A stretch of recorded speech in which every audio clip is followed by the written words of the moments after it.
बखील बखील कंजूस जन्नत तो जाबे ना आमी कोची ना। अल्लाह नबीर फरमान आछे कुर्बान जाओ। इसलिए मुसलमानों सखी बनो। ये कई 8 बच्चों की दस्तारबंदी हुई नहीं हजरत, 10 बच्चों की दस्तारबंदी हुई। और अब मैं आपको बताऊं, ये देख लेना, अभी तो नहीं दिखा सकता मैं आपको, अल्हम्दुलिल्लाह सुम्मा अल्हम्दुलिल्लाह। और कुर्बान जाओ, ये ताज़ा वीडियो है, ताज़ा वीडियो है मेरे करीब में। ये देख लो, आपको फोटो में यहां से दिखाओ, शायद आपको नजर आ जाए। ये हाफिज कुरान है, ये हाफिज कुरान है। और कुर्बान जाओ, सुनो मुसलमानों सुनो, इस बच्चे को मरे हुए 10 साल हो गए, 10 साल हो गए। बारिश हुई, इसके कब्र में पानी जाने लगा, तो इनका माँ बाप बेचैन हो गया, मेरे बेटे के कब्र में पानी चला जाएगा और पता नहीं क्या होगा। तो उलमा से मशवरा किया कि हजरत कब्र को खोद के लाश निकाल लें। तो कुछ लोगों ने कहा कि लाश मिलेगी कहां, 10 साल हो गए, खोद लो। कब्रें खोदी, लाश निकाला। कुर्बान जाओ, अल्लाह अकबर कबीरा। इस तस्वीर को अभी भी देखता हूं मैं, ऐसा लगता है ये बच्चा अभी अभी कब्र में सोया, अभी कब्र में सोया है। यह हाफिज कुरान था, 10 साल के बाद इसको कब्र से निकाला गया। इसका चेहरा जब कफन से हटाया गया तो ऐसा मालूम हो रहा था यह बच्चा अभी सोया है। हाफिज कुरान की वो शान है, हाफिज कुरान की वो शान है। अरे ये कुरान से जो मोहब्बत करेगा, अल्लाह उसको जमीन से उठाकर आसमान की बुलंदी पे पहुंचा देगा। कुरान से मोहब्बत करो, अपने बच्चे को हाफिज कुरान बनाओ, अपने बच्चे को आलिम दीन बनाओ, अपने बच्चे को कुरान पढ़ाओ। ताकि एक बात और याद रखिएगा, बेटे को चाहे दिल्ली में पढ़ाओ, चाहे अमेरिका में पढ़ा दो, चाहे लंदन ऑक्सफोर्ड में आप बच्चे को पढ़ा दो, कसम खुदा की कल क़यामत के दिन आपका बेटा आपको देखकर भागेगा। अल्लाह का कुरान कहता है, बाप बेटे को देखकर भागेगा, भाई भाई को देखकर भागेगा, दोस्त दोस्त को देखकर भागेगा, बीवी बीवी शौहर को देखकर भागेगी, शौहर बीवी को देखकर भागेगा। काहे? हशर के मैदान में कि हमसे कोई कुछ मांग ना ले। लेकिन सुनो, अगर अपने बेटे को कुरान पढ़ा दिए हो तो बेटा भागेगा नहीं, बाप को हशर के मैदान में ढूंढेगा, मेरा बाबा कहाँ है, बाप के हाथ को पकड़ेगा, अल्लाह के सामने खड़ा कर देगा, मौला मैं तेरा हाफिज कुरान हूं, मेरा ये बाप है। अल्लाह अकबर कबीरा। अल्लाह उस हाफिज कुरान, उस आलिम दीन के बाप के सर पे ताजे वकार सजाएगा, ताज पहनाएगा। एक बादशाह बड़ा सखी था, बड़ा सखी था, उसके दरबार से कोई खाली हाथ नहीं लौटता, उसके दरबार से कोई खाली हाथ नहीं लौटता। और उसके अपोजिट उसकी जो बीवी थी ना, बहुत बड़ी कंजूस थी, बहुत बड़ी कंजूस। शौहर सखी है, बीवी कंजूस है। एक मछुआरा नदी में जाल डाला, मछली मिली तो सोचा कि जोकी में बेचवो नहीं, दाम नहीं मिलता, राजा के दादवे नहीं इनाम मिलता। मछली लेके दरबार में पहुंचा, आवाज दी, बादशाह बाहर निकला तो पीछे पीछे बीवी भी निकली। तो मछुआरा बोला कि हुजूर ये जाल डाले थे, मछली मिली है, कबूल कर लिए। बोला ठीक है रख दो। वजीर को हुक्म दिया कि 200 दिरहम इसको इनाम दे दो। कितना? अरे बोलो भाई। तो बीवी बोली बादशाह की बीवी कि तोरा बादशाह के बनल कौन? बोला कहना, बोला तो दिमाग छन कि नहीं छन, कि छोटो माछ हो 200 टका दाम, हमारा माछ होने चाहिए, माछ रिटर्न करो, पैसा वापस। बादशाह कहा कि अकल की मारी, हम बादशाह हैं, हमारी भी कोई शान है, दी हुई चीज हम वापस कैसे लेंगे, वो गरीब आदमी क्या सोचेगा। तो बीवी बोली आइडिया हमारे पास है ना, उसको भी कोई समझ में नहीं आएगा।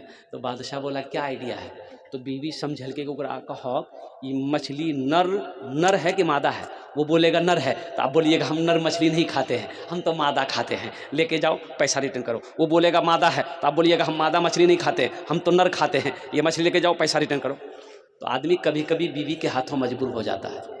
ऐसे है जी ना, मौगी हाथों मजबूर है जी ना, कहियो ज़्यादा मुड़ी मत हिलाओ, हमारे माँ बहन देख रही है, कल सुबह वहाँ नाश्ता बनवाई था।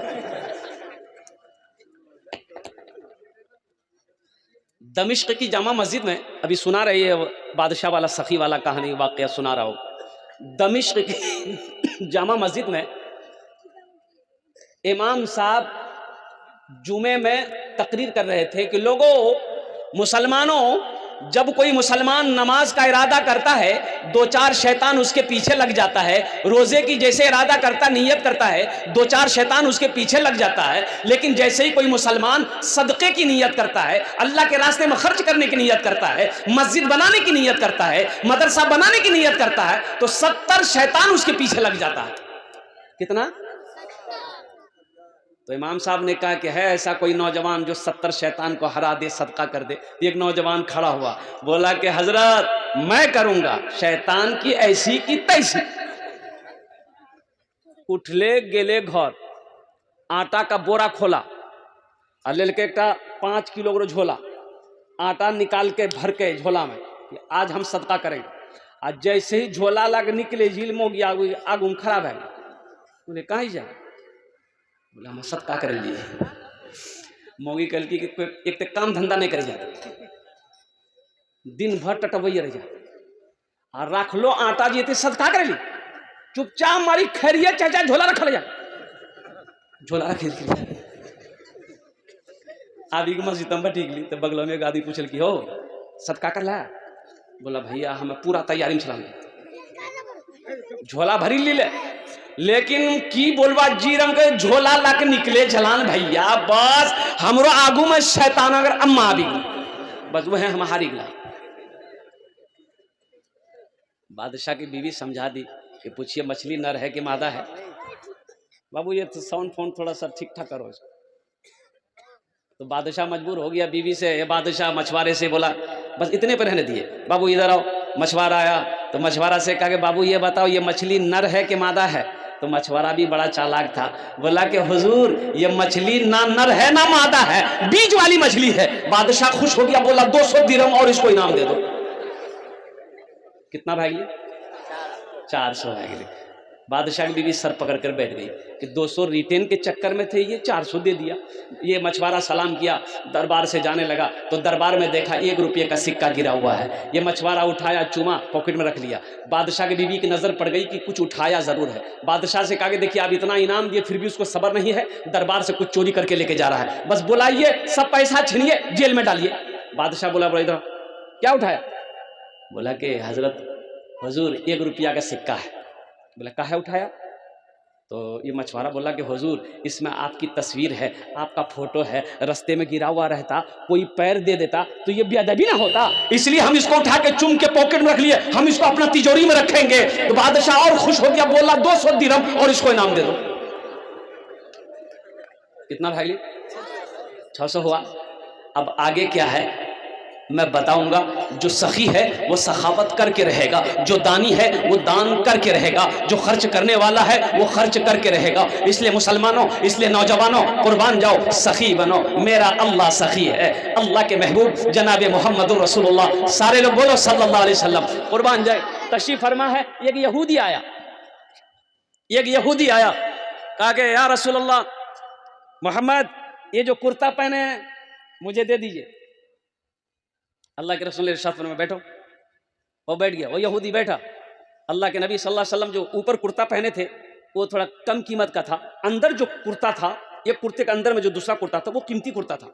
अल्लाह के रसूल सल्लल्लाहु अलैहि वसल्लम ने इस कुर्ते को खोला और फिर अंदर वाले भी कुर्ते को खोला और वो बेहतरीन कुर्ते को, अच्छा कुर्ता को, मोटा था, उसको यहूदी के हवाले किया। एक सहाबी ने कहा या रसूल अल्लाह वो तो ये कुर्ता मांगा था, आपने अच्छा वाला क्यों दिया? कुर्बान जाओ, अल्लाह के नबी ने इरशाद फरमाया, ओहो जो अपने लिए पसंद करो वही दूसरों के लिए पसंद करो। और कुर्बान जाओ, अल्लाह के रसूल जनाब मोहम्मद रसूलुल्लाह सल्लल्लाहु अलैहि वसल्लम के दरबार में जो भी आता वो खाली हाथ नहीं जाता। ओ पास में है दे दो, घर में जो है दे दो।